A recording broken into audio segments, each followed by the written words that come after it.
찬양대가 고백한 대로 오늘 예배를 통해서 우리의 삶의 모든 무거운 짐들이 벗겨지기를 바랍니다.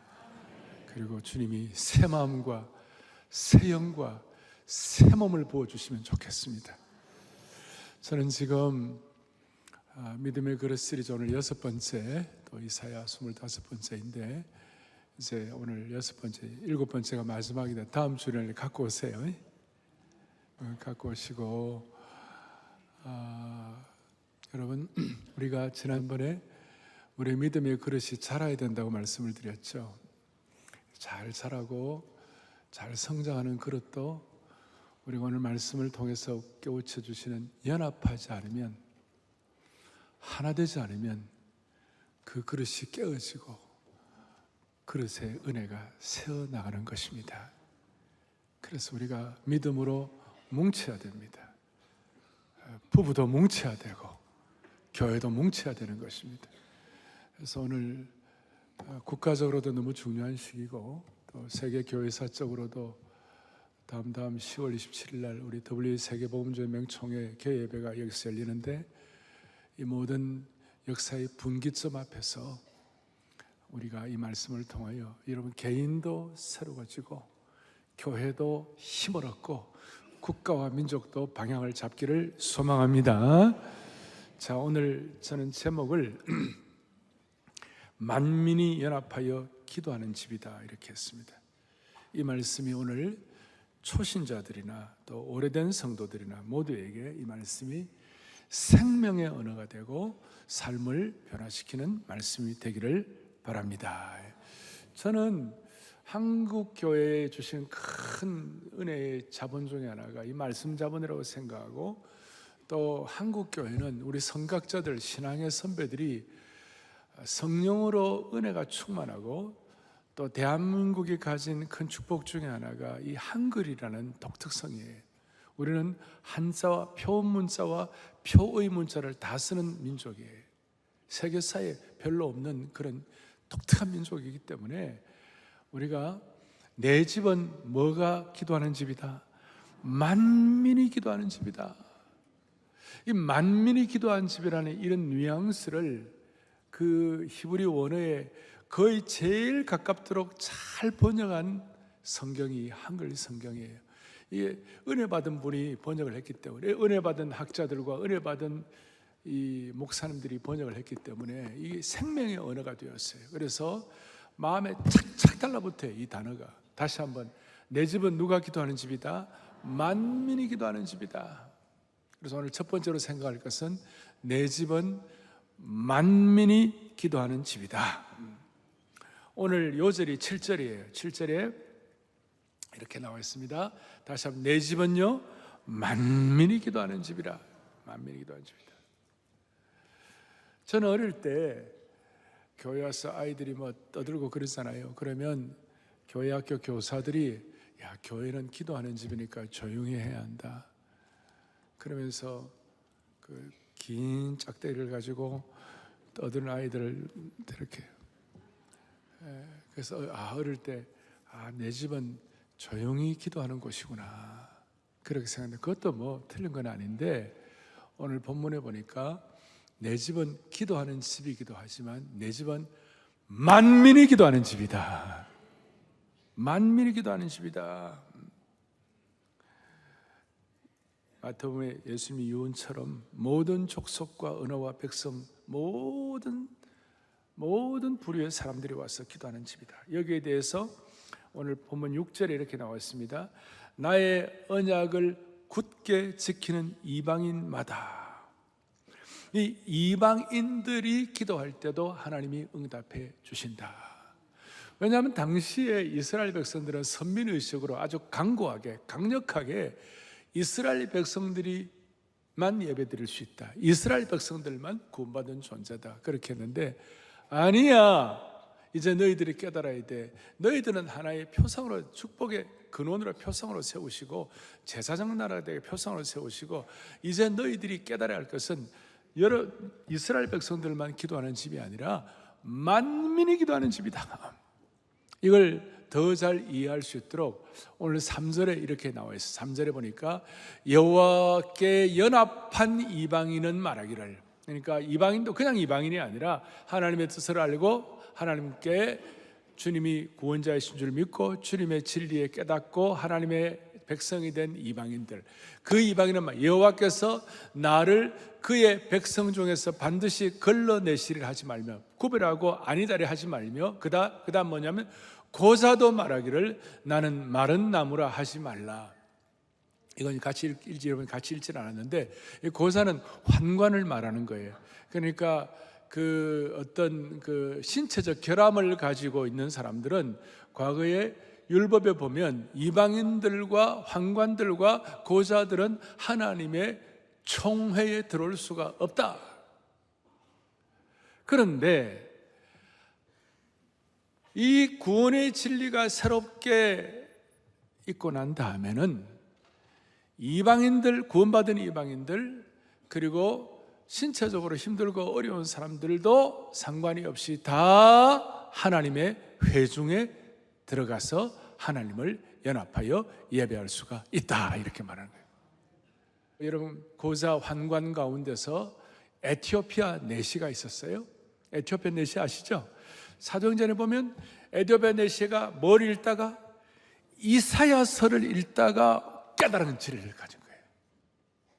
그러니까 환관과 내시도 하나님을 연합하여 이방인과 모두가 다 예외 없이 다 주님을 예배할 수가 있다. 놀라운 말씀이에요. 이전에는 주님의 총회 안에 들어올 수 없었던 그들이 개성하고 하나님을 아웃사이더로 되어 있지 아니하고 완전한 인사이더가 되어가지고 예배할 수가 있다. 이걸 신학의 창으로 해석을 하면 마태복음 21장 보면 이렇게 나와 있어요. 뭐라고 나와 있냐면 세리들과 창녀들이 너희보다 먼저 하나님의 나라에 들어가리라. 영광스러운 말씀이에요.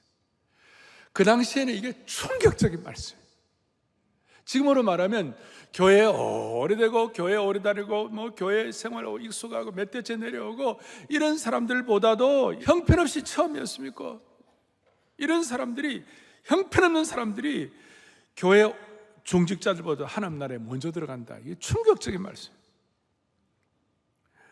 저는 이 말씀을 보면서 제가 이제 이게 저에게도 하나의 중요한 사역의 분기점 중에 하나가 되었는데, 저는 4대째 예수 믿는 집안에서 태어났고 어릴 때부터 철저한 신앙교육을 받고 보수 정통 신학의 바탕 위에서 제가 신앙생활을 했습니다. 그러니까 저 나름대로 신앙의 기준이 있었어요. 아닌 건 아닌 거고 맞는 건 맞는 거고 내 나름대로 어떤 저의 교회 문화와 신앙 문화가 있었던 거예요. 근데 어느 날 이 성경을 읽다가 하나님의 교회는 특정한 어떤 부류의 사람들만이 예배를 드려야 할 것이 아니라 남녀노소 빈부귀천 유무식을 다 막론하고 하나님의 진리의 복음에, 피의 복음에 젖은 모든 사람들은 만민이 예배할 수 있는 곳이구나, 만민이 하나님을 섬길 수 있는 곳이구나. 그러니까 이런 뜻입니다. 이스라엘 백성들은 너희들은 축복의 근원이지 축복의 대상이 아니야. 못 알아들었어요. 그러니까 사명 주셨어요. 사명 주시고 은혜 주셨는데 이제 너희들이 하나의 표상이 되어가지고 솔로몬 시대에도 사명을 줘가지고 솔로몬 시대에 이방인들이 예루살렘에 거하는 이방인들이, 변화된 이방인들이 15만 3,600명인가 수많은 사람들이 같이 거주하면서 하나님을 같이 예배했어요. 그러니까 미셔너리 이스라엘의 삶을 잘 살았던 시기가 솔로몬 시기였어요. 그런 어떤 표상을 줘가지고 너희들만 구원받은 백성이라고 생각하지 말고 이방인들, 너희가 아니라고 생각하는 사람들, 너희가 안 맞다고 생각하는 사람들 다 함께 하나님의 연합하여 예배를 드려야 할지니라. 자, 이게 오늘 우리에게 왜 제가 이런 말씀을 드리나요? 우리 가운데 우리 다락방에서 10년, 20년 우리끼리 참 너무 호흡이 맞는 거예요. 그래 우리끼리 그러면 그런 분들 가운데 세계 선교, 우리도 다 못하는데 무슨 세계 선교냐? 그리고 뭐 이렇게 WA 총회는 왜 하냐? 그냥 알아들었으면 무슨 말인지? 이제 이런 분들, 오늘 하나님께 주신 음성이 있을 것이에요. 우리끼리 하는 분들. 또 하나는 나는 뭐 되겠나? 나는 환영받지 못하는 존재인데, 나는 환관 같은데, 나는 이방인 같은데, 이런 분들에게도 오늘 주님이 주시는 음성이 있을 줄 믿으시기 바랍니다. 그래서 오늘 포인트는 뭐냐? 첫째는 하나님의 교회는 기도하는 집 정도가 아니라 만민이 기도하는 집이다. 이방인이나 환관과 내시, 하나님의 총회에 들어올 수 없었다고 선포된 사람들도 하나님께서 문을 열어놓으시고 함께 예배하도록 만들어 주셨다. 이런 마음을 갖고 우리 오늘은 앞뒤 좌우 옆에 한번 우리 서로 한번 격려합시다. 교회는 만민이 기도하는 집입니다. 한번 해보세요. 예. 그 정도 안 돼요. 교회는 만민이 기도하는 집입니다. 한번 더 하십시오. 아멘. 여러분 벌써 그릇이 커졌어. 그릇이 커졌어요. 교회는 만민이 기도하는 집이다. 이럴 때 우리의 그릇이 커지는데, 그리고 자라난 그릇이 깨어지지 않고 새지 않는 거예요. 그런데 이제 두 번째로 중요한 거 이것입니다. 참으로 구원의 신비를 깨달은 자는 연합할 수밖에 없다. 우리가 왜 연합합니까? 왜 만민이 기도하는 집으로 하나님께 예배를 드립니까? 우리는 구원의 복음을 제대로 깨달으면 우리는 연합할 수밖에 없다. 육신의 피를 나는 형제 자매도 소중하지만 그리스도의 보혈의 피로 하나가 된 영적인 가족이 되면 우리는 연합할 수밖에 없다. 거기에 대해서 구원의 복음의 진리를 조금 깊이 들어가 보겠습니다. 오늘 1절에 보니 그렇게 나와 있습니다. 뭐라고 나왔냐? 나의 구원이 가까이 왔고 그랬습니다. 나의 구원이 가까이 왔고, 먼저 하나님께서는 이 복음의 진리와 인관해서 나의 구원이라고 그러셨어요. 이 구원은 인간의 방식이 아니라 하나님의 구원 방식이라고 말씀하시는 거예요. 그래서 오늘 이 구원에 대한 우리의 생각과 우리의 의, 우리의 어떤 사고방식과는 하나님의 구원의 방식과는 다르다는 거예요. 앞에 이사야 55장에 뭐라고 말씀하느냐, 놀라운 말씀이 나와요. 함께요. 내 생각이 너희 생각과 다르며 내 길은 너의 길과 다름이니라. 무슨 말이냐? 이 구원의 진리에 관해서 제대로 깨달으면 우리가 연합할 수밖에 없는데, 구원의 진리에 관한 하나님의 생각이 뭘까요? 우리가 다르다고 그랬는데, 인간의 생각과, 피조물인 인간의 생각과 창조주 하나님의 생각이 다르다는 거예요. 창조주 하나님의 생각하시는 대표적인 것이 죄에 대한 개념이 달라요. 죄에 대해서. 우리 인간들은 죄에도 급이 있다고 생각해요. 경중이 있다. 어떤 죄는 크고 어떤 죄는 작다고 생각해요. 어떤 죄는 가벼워서 용서받을 수 있고, 어떤 죄, 예를 들어서 흉악한 범죄나 경악스러운 죄나 살인이나 이런 것은 치명적이기 때문에 저주받고 형벌받아야 한다고 생각해요. 더 큰 죄는 더 큰 벌을 받고, 뭐 형법이라는 거 다 그렇게 되어 있잖아요. 그러나 하나님의 큰 시각에서 보면 죄에 대한 경중과 범주가 따로 없어요. 그냥 죄는 다 죄예요. 적은 죄, 큰 죄가 없어요. 오죽하면 예수님은 형제에게 나가라고 욕하고 욕만 하더라도 그 사람은 심판을 받게 된다. 미워하는 자가 살인은 자라. 살인을 하지 않았어도 마음에 미움이 있을 때 영적 살인을 한다. 그러니까 인간들이 죄에 대해서 뭐라고 정의를 하든 창조주 하나님께는 모든 것이 죄가 되고 잘못이고 어두운 것이라고 그랬어요. 하나님의 범주에서, 하나님의 창조주 하나님의 진리에서는 나의 구원의 진리, 나의 의라는 어떤 뜻인가? 우주 꼭대기에서 보면 우면산 300m나 저 에베레스트 8844나 8800m나 다 똑같다 이 말이에요. 저 꼭대기에서 보면. 그래서 그 죄에 대한 형벌이 있다. 죄의 삭슨, 죄의 종류가 어떨지라도 거기는 형벌이 있다는 거예요. 우리가 이 세상을 살아갈 때에 하나님의 피조 법칙이 있어요. 중력의 법칙이 있고 물리학의 법칙이 있고 해부학적인 법칙이 있어요. 우리가 중력의 법칙을, 하나님이 지으신 중력의 법칙을 안 믿고 비웃고 삼층 꼭대기에 올라가지고 꼭대기에서 발을 내디리면 그냥 우리는 떨어져가지고 온몸이 산산조각이 될 거예요. 그것은 뭐예요? 하나님의 중력의 법칙을 깨뜨려 줄 수 없다는 거예요. 하나님의 법칙에, 우리 몸의 해부학적인 화학적 법칙에 따르면 우리의 몸은 나쁜 음식을 먹지 말아야 하는데 맨날 술 마시고 담배 피우고 그러면 우리 고주망태가 되면 우리의 몸이 망가질 수밖에 없는 법칙이에요.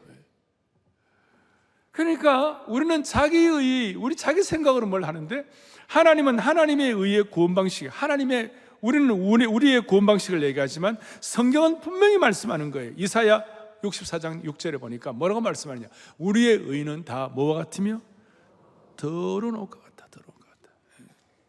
더러운 것 같다. 부정하고, 더러운 옷은 부정하고 혐오스러운 옷이란 뜻이에요. 그러니까 우리 인간에게는 타락한 죄성을 스스로 극복하려면 능력이 전혀 없다는 뜻이에요. 그래서 우리는 내 의의 잔재를 파쇄시켜야 돼요. 하나님께서 친히 역사 속에 개입하셔가지고 주신 그 은혜, 앞에 53장 6절 이사야 53장 뭐라고 말씀하시냐? 여호와께서 우리 모두의 죄악을 예수 그리스도께 담당시키셨도다. 이것 때문에 그 보혈의 능력이 우리에게 와가지고 이렇게 지금 오늘 우리가 예배를 드리고 있는 거예요. 우리는 더러운 옷을 입었기 때문에, 부정하고 혐오스러운 옷을 입었기 때문에 우리 힘은 감당이 안 되는데, 보혈의 능력으로 세마포와 흰 옷을 입혀주신 주님을 찬양하는 것이에요. 그러니까 이런 하나님이 말씀하시는 하나님의 구원 진리, 구원의 신비, 나의 구원, 하나님의 구원. 그래서 우리는 이걸 깨닫지 못하는 사람은 세상적으로 아무리 똑똑한 사람일지라도 하나님의 구원 법칙을 모르고 똑똑하면 똑똑한 죄인이 될 수밖에 없는 것이에요. 세상적으로 아무리 부자랄지라도, 강남이 아무리 부자랄지라도 하나님의 구원 법칙을 모르는 부자는 부자인 죄인이 될 수밖에 없는 것이에요.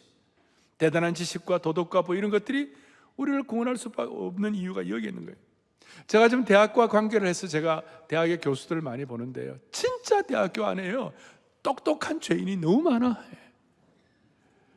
똑똑한 죄인은 자기가 자기 생각에 인간의 의예요. 그건 아니에요. 오늘 주님 말씀은 뭐냐? 하나님의 의예요. 하나님의 의. 인간이 생각하는 구원의 길과 하나님이 제시하시는 구원의 길을 비교하면 인간의 구원 방식은 행위, 노력, 공로주의, 자기의 도덕성, 종교성 이런 것들이 있지만 하나님의 구원 방식은 십자가의 은혜와 보혈과 믿음에 있는 것이에요. 그래서 인간의 구원 방식은 바벨탑처럼 인간 스스로 올라가는 것이지만 하나님의 구원 방식은 하늘의 황태자이신 예수 그리스도께서 자발적으로 내려오신 하나님의 계시에 있는 것이에요. 오직 예수 그리스도의 피에 의존하는 믿음으로 말미암아 구원받는 나의 구원, 하나님의 구원, 그 구원 방식을 우리는 믿는 것인 거예요. 이걸 깨달으니까 우리는 육신의 피도 중요하지만 예수 그리스도의 보혈의 피라는 이 영적 가족, 영가족, 이게 연합해야 한다. 이런 자연스러운 생각이 들고, 이런 은혜를 받은 사람은 오늘도 찬송을 했으면 회중 찬송, 만세반석 열리니 내가 들어갑니다. 가사 가운데 빈손 들고 앞에가 십자가를 붙드네. 의가 없는 자라도 하나님의 의로 도와주신 바라고 생명샘에 나가니 나를 씻어 주옵소서. 그리고 이런 일을 받으니까 자연스럽게 보혈의 피로 구원받은 하나님의 백성들은 연합하게 되는 것이고 하나가 되는 것이에요. 아멘. 그게 이제 두 번째 구원의 신비를 깨닫는 연합할 수밖에 없다. 그러면 세 번째, 연합하되 어떻게 연합하는가? 연합하되 모든 차이를 극복하는 연합인 줄로 믿습니다. 생명의 복음을 제대로 깨닫는 사람은 주님과 영적 교제가 있어지고 주인이신 주님으로 인하여 연합된 성도들이 모든 한계를 극복하고 하나가 되는 것이에요. 이건 참 놀라운 신비예요. 주님이 주시는 이 연합의 큰 의미를, 이걸 바울 사도가 깨닫고 에베소서 2장에 뭐라고 말씀하느냐? 에베소서 2장 14절 같이 보겠습니다. 그는 우리의 화평이신지라 뭐예요? 둘로 하나를 만드사 원수된 것, 그 중간에 막힌 담을 자기 육체로 하시고, 16절도 보겠습니다. 또 십자가로 이 둘을 한 몸으로 하나님과 화목하게 하려 하심이라. 원수된 것을 십자가로 마시고 소멸하시고. 이 구절은 예수님의 십자가가 단지 하나님과 인간 사이의 죄의 장벽만 허문 것이 아니라 인간과 인간 사이의 적대감, 분리, 차별, 모든 담도 무너뜨렸음을 명확하게 말씀하시는 거예요. 예수님의 십자가는 인간과 하나님 사이만이 아니라 인간과 인간 사이에 분리된 담을 무너뜨려 주신 줄로 믿습니다. 이게 복음의 신비예요. 우리는 주로 예수님의 십자가는 우리와 하나님과의 화목만 한다 이렇게 생각하는데, 그 정도가 아니라 예수님의 십자가는 인간과 인간 사이에 담을 무너뜨리는 사실, 이걸 저와 여러분이 간과하지 않기를 바라는 겁니다. 성경은 너무나 분명하게 십자가의 화해는 하늘과 땅, 하나님과 인간, 인간과 인간을 모두 포함하고 있는 것이. 그러니까 이걸 깨달은 사람은 나 중심에서 주님 중심으로, 나만의 주님이 아니라 우리 모두의 주님으로 연합하는 것이에요. 주님 중심의 기독교의 구원관은 예수님이 나만의 주님이 아니라 우리의 주님이심을 고백하며 연합을 이루는 열매로 나타난다. 그래서 기독교의 복음 진리의 구원은 나에서 우리로 나아가게 되는 겁니다. 회개할 때는 나 개인으로 시작합니다만, 나의 회개, 나의 믿음, 나의 결단으로 시작합니다만은 그 믿음은 결코 나만의 하나님으로 머물지 아니하고, 드디어 예수님 말씀하신 갈라디아서 3장 28절, 나의 주님인 동시에 우리 모두의 주님으로 모든 차별을 극복하도록. 크게 우리 읽습니다. 너희는 유대인이나 헬라인이나 종이나 자유인이나 남자나 여자나 다 그리스도 예수 안에서 뭐예요? 하나이니라. 기가 막힌 말씀.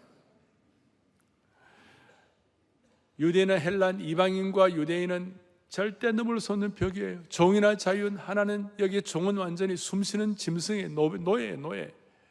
자유인 완전히 차별이 있고, 남자는 여자는 말도 못하고. 그러니까 이런 관계를 다 차별을 극복하는 것이 신비한 복음의 능력이다. 이것 때문에 교회는 나만 모인 곳이 아니라 우리의 주님을 고백하는 우리가 모인 곳이 될 수가 있는 것이에요. 따라서 우리 교회 신문 이름이 뭡니까? 우리지. 38년 전에 그걸 우리지라는 이름을 지었는데, 같이 이게 바로 하나님의 성전을 유대인의 집에서 만민이 예배하는 집, 만민이 기도하는 집으로 회복시키는 구원관이고, 차별을 극복할 수 있도록 진리의 토대를 세우는 것이. 안아주시는 본당에 오늘 여러분 앉아 계시는데, 여기 남녀노소 빈부귀천 유무식 교회 처음 온 분 오래되면 다 모여있는 이유가 여기에 있는 것이에요. 이걸 깨닫고 요한은 뭐라고 말하느냐, 요한계시록 5장 9절에 모든 족속과 방언과 백성이 다 함께 예배드리게 하시고, 더더구나 요한복음 11장 52절에 사도 요한이 깨달은 진리가 이것이. 다 함께 보겠습니다. 시작. 또 그 민족만 흩어진 하나님의 자녀를 모아 하나가 되게 죽으실 것을 미리. 막 좀 세게 말하면 예수님이 십자가에 돌아가신 이유가 뭐냐면, 흩어진 하나님의 자녀를 모아 뭐 하기 위하여? 하나 되기 위하여, 연합하기 위하여. 이걸 이제 이스라엘 백성들에게 그렇게 강조를 해도 이스라엘 백성들은 계속 말동풍을 못 알아들었어요. 뭐 사실 뭘 할 것도 없어요. 우리도 한국교회 140년 정도 역사가 되어가지고 우리만의 그룹이 되고, 뭐 본인들만이 진리를 생각해가지고 이렇게 아주 굳어있는 화석화된 분들 많이 좀 있잖아요. 있는데 이스라엘 같은 경우 수천 년 내려오는 그들의 어떤 전통인데 그걸 깨기가 쉽겠습니까? 그걸 깨뜨리지 못하고 있을 때 예수님께서 공관복음, 마태마가, 누가 다 주님 말씀하시기를, 야, 이스라엘 성전이 너희들만 위한 것이 아니야. 여기 너희들만의 이익과 너희들만을 위해서 주신 거냐. 자기만 생각하는 성전은 그것은 강도의 구렬이야. 그러면서 마가복음 11장 하면 주님께서 뭐라고 말씀하시잖아요. 시작. 이에 가르쳐 이르시되 기록된 바 내 집은 만민이 기도하는 집이라 칭함을 받으리라고 하지 않아 있느냐. 너희는 강도의 소굴을 만들었도다 하시매. 가르쳐 이르시되 기록된 바가 뭐예요? 오늘 이사야에 있는 이 말씀을 예수님께서 인용하신 것이에요. 사랑하는 형제 자매 여러분, 오늘 우리의 마음속에 있는 여러 가지 생각들과 오염된 것들, 하나 되지 못하는 것들, 심지어 부부 사이도 그러고 가정도 그러고 많이 어려운 거 많이 있잖아요. 하나님은 오늘 우리가 하나 되지 못하고 차별하고 극복하지 못할 이런 관계들을 하나님은 오늘 우리에게 말씀하시는 것이에요. 내 집은 만민이 기도하는 집이야. 모든 차별을 극복해야 돼. 서로 다른 것을 극복해야 돼. 부부가 10년, 20년, 30년, 40년, 50년을 살면 서로 더 달라집니까? 아니면 더 하나가 됩니까? 제가 처음 제가 장인어른을 만났을 때 이런 얘기를 요즘 내가 왜 하는지 모르겠어요. 딱 첫 질문이 뭐냐면 자네 우리 난영이 단점이 뭐라고 생각하나? 딱 그러더라고. 내가 지금 콩깍지가 끼어갖고 사랑을 하고 있는데 단점이 뭐라고 생각하냐? 그냥 뭐 가만히 있었어요. 두 번째 질문.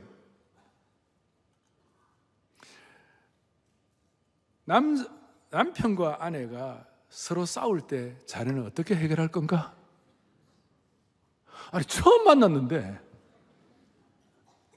남편과 아내가 만났을 때 어떻게 해결할 건가? 그러니까 서로 차이가 있고 서로 다르고 그렇다는 거 아니에요? 근데 그때는 제가 남편 삼각형이 있는데, 정삼각형이 있는데 이쪽에는 아내가 있고 이쪽에 남편이 있는데 꼭대기에 예수님이 계십니다. 야, 그걸 내가 25살 때 얘기했어요. 그걸 예수님이 해결해 주실 거라고. 여러분, 우리는 지난 30년, 40년, 20년, 50년 결혼 생활하면서 수많은 차이, 수많은 어려움들 우리가 어떻게 극복합니까? 복음의 진리 가운데서 연합하지 않고서는 해결 방도가 없는 것이에요.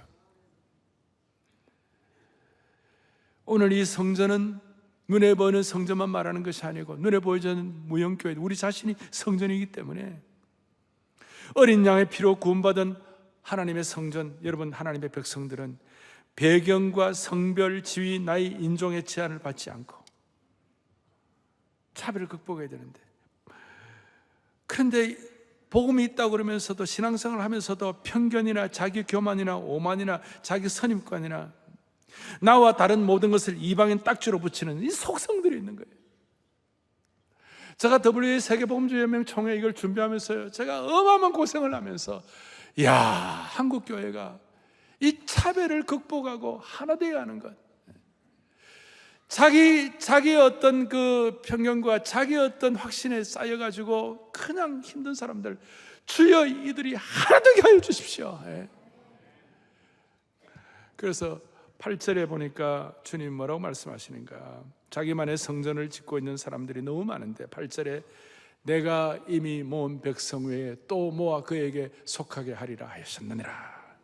모은 백성은 이미 구원받은 우리 같은 사람들, 또 모아 그에게 속할 백성들은 뭡니까? 앞으로 우리를 통하여 구원받을 사람들, 우리를 통하여 복음이 더 확장될 사람들, 소위 203350 비전을 이룰 사람들, 이런 사람들, 앞으로 모일 백성들과 이미 모인 백성들이 서로 연합해가지고 서열이 중요하지 않고 시간적으로 누가 먼저인가가 중요하지도 않고 먼저 된 자들도 배타성이 없이 겸손하게 나중에 모인 형제들에게 마음을 활짝 열고 따라빵 다 마찬가지예요. 나중된 자들은 먼저 된 자들을 존중하고 깊은 마음으로 적극적으로 참석하고, 그래서 오늘 이런 마음을 가지고 차이를 극복할 수 있는 연합이, 이 연합 지수가 우리에게 올라가기를 간절히 바라는 것이에요. 오늘 한국교회 알고리즘 신앙들이 너무 많아요. 알고리즘 신앙이 뭐냐? 나하고 비슷한 사람들만 만나는 거예요. 다른 사람들로 들어 서먹해지는 거예요. 이 차이 지수를 극복하고 알고리즘 신앙을 극복해야 돼요. 그러려면 오늘 적용 한 가지 해야 할 거예요. 이게 액션 플랜인데 적용이 뭐냐? 오늘 적용 이렇게 말해요. 시작. 연합하지 않으면 믿음의 그릇이 깨어지고 쏟아진다. 여러분, 아까 제가 처음 서두에 말씀을 드렸어요. 아무리 믿음의 그릇이 자라나도 이게 깨어지고 쏟아지면, 우리 게시판에 받은 은혜 쏟지 말고 이게 쏟지 말자. 아무리 은혜를 받아도 쏟아버리면 뭐 하는 거예요? 안 되는 거 아니에요? 오늘 이 연합을 통하여 받은 은혜를 쏟지 말아야 하고 이걸 깨뜨리지 말아야 되는데, 여기에는 영적 최소치의 법칙이라는 것이 있어요. 연합의 최소치의 법칙이라는 게 있어요. 이게 뭐냐면, 제가 원래 목회자 세미나를 잠시 강의하는 내용들 중에 하나 들어가는데, 여러분, 아무리 이 나무 그릇이 있는데 다 좋아도 한 판지를 가지고 나무 그릇을 만들 때에 12조각 정도 가지고 만든다고 하십시다. 그러면 11개가 아무리 좋아도 하나가 연합하지 못하면 그 은혜가 다 쏟아져 버리는 거예요. 그래서 제가 이걸 그림을 한번 그래서 오랜만에 한번 보세요.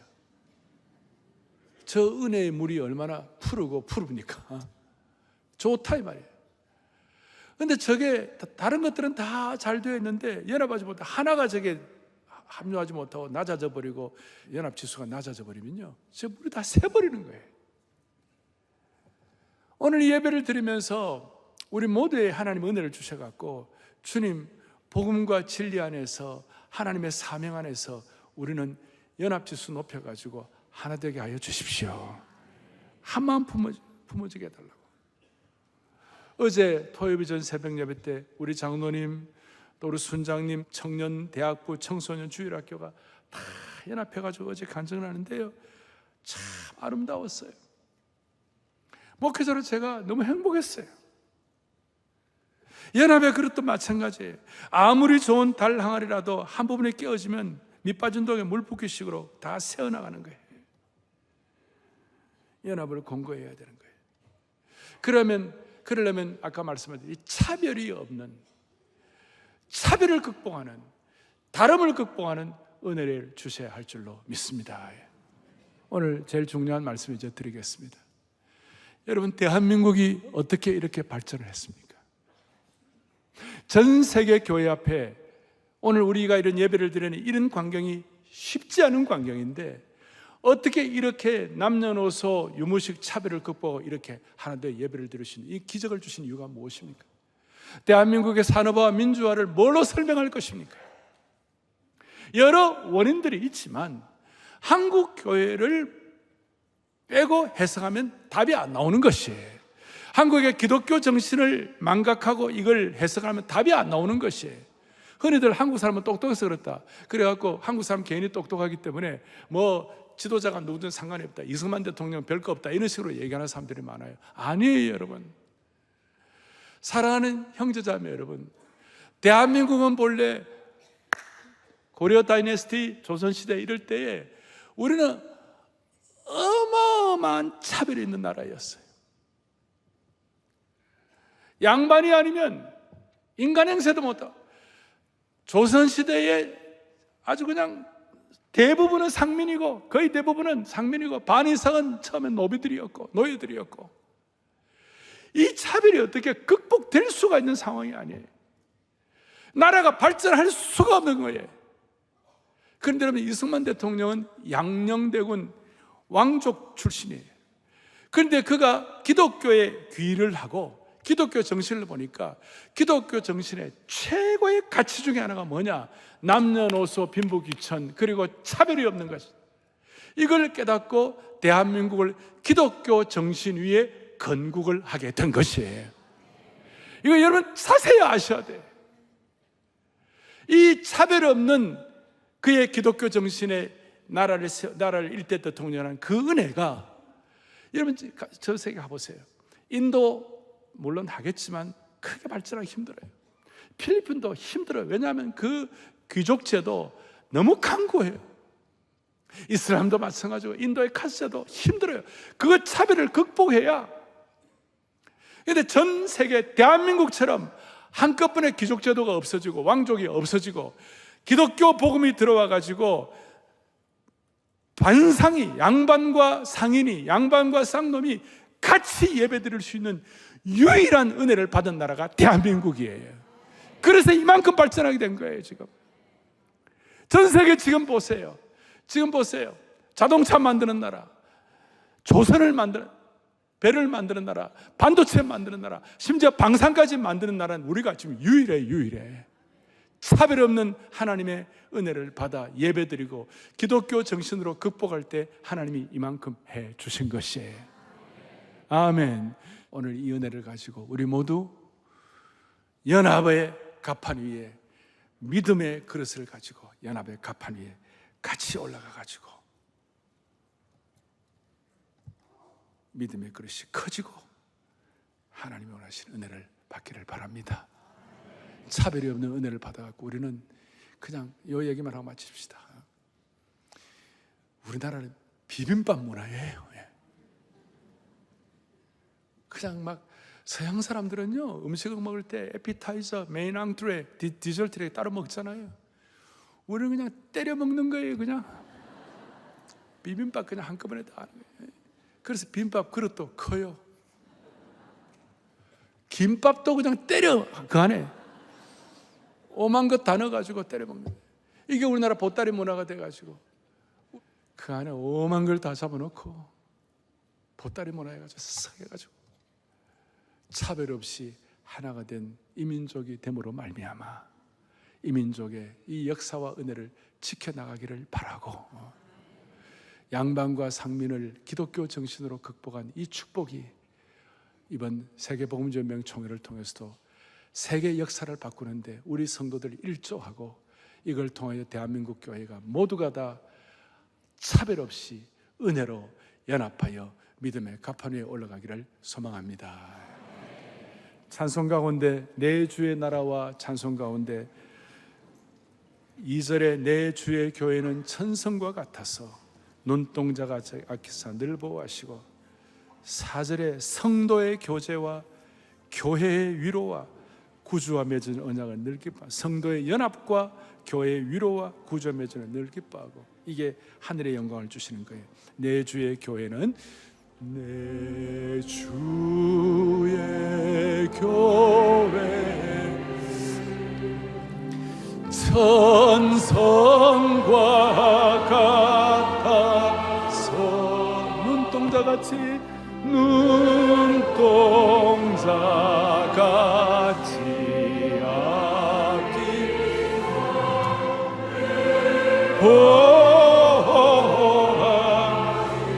성도의 연합과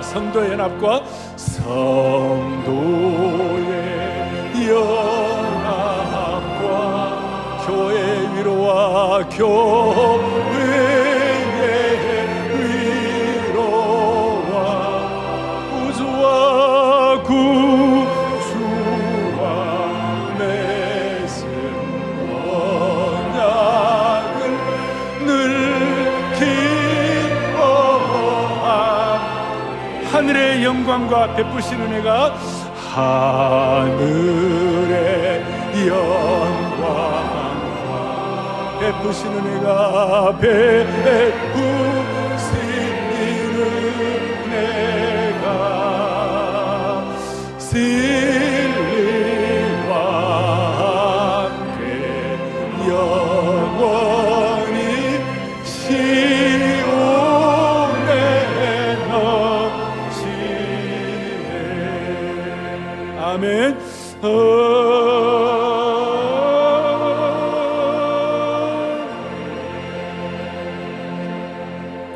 가슴에 손을 얹고 기도하겠습니다. 우리나라 초대교회는 양반과 백정이 같이 예배를 드리는 기적이 일어났습니다. 이것은 당시에 있을 수 없는 큰 차이를 극복한 연합의 장이 되었습니다. 그 정신이 오늘 대한민국의 기독교 정신으로 발전되어 갖고 이까지 온 것입니다. 우리가 이걸 지켜야 하는 것입니다.